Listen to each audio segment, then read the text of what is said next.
I wanted to live on the beach. And of course, there's no beach in Denver, but, and I would visualize the palm trees and the surf and the sand and all of that for 20 years.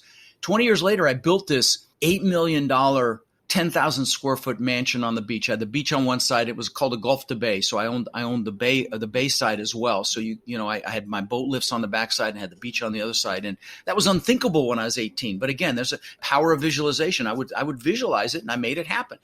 3 months after I moved in, I'm floating in the pool at night. I worked for this thing for 20 years. And I'm looking up at this 10,000 square foot testament to my ego, which is really what it was. It was to prove the world I was good enough. And when I looked, when I dissected it, that was the truth of it. I look up at this thing and I got depressed. And I don't mean just a little bummed. I mean really bummed. And I'm like, what the hell? I've just achieved success. I had the Mercedes in the garage, the Maserati, all this other stupid stuff. And I had, by societal standards, achieved incredible success. And I was really bummed. And so I went out and bought some books, because I'm not going to go lay on a couch, although I believe in therapy. But at that time, I didn't, but I do now. But I went out and got, Napoleon Hill and Zig Ziglar back then. And I got a Tony Robbins book, which I got halfway through. And I'm like, man, I really like this guy. And so I went and saw him. This is 20 plus years ago, 21, 22 years ago, and saw that he fed families for the holidays.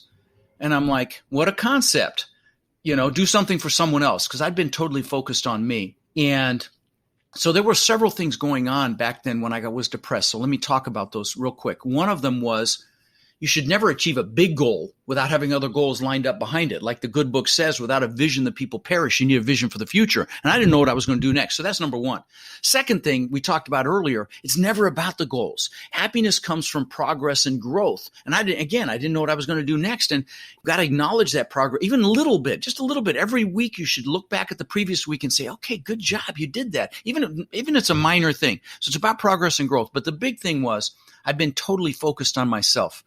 Prove the world I matter, prove the world I'm good enough, rod. And like I said, I went and saw Tony, saw that he fed families for the holidays. He's fed millions. I'm like, you know what? I like that. So I flew to Denver. It was for Thanksgiving. And I told my brother, let's go feed 5 families. And so we went to his church, found 5 families that really needed help. The third one changed my life. We go up to this row house. It was like not even a 1-bedroom. It was crap.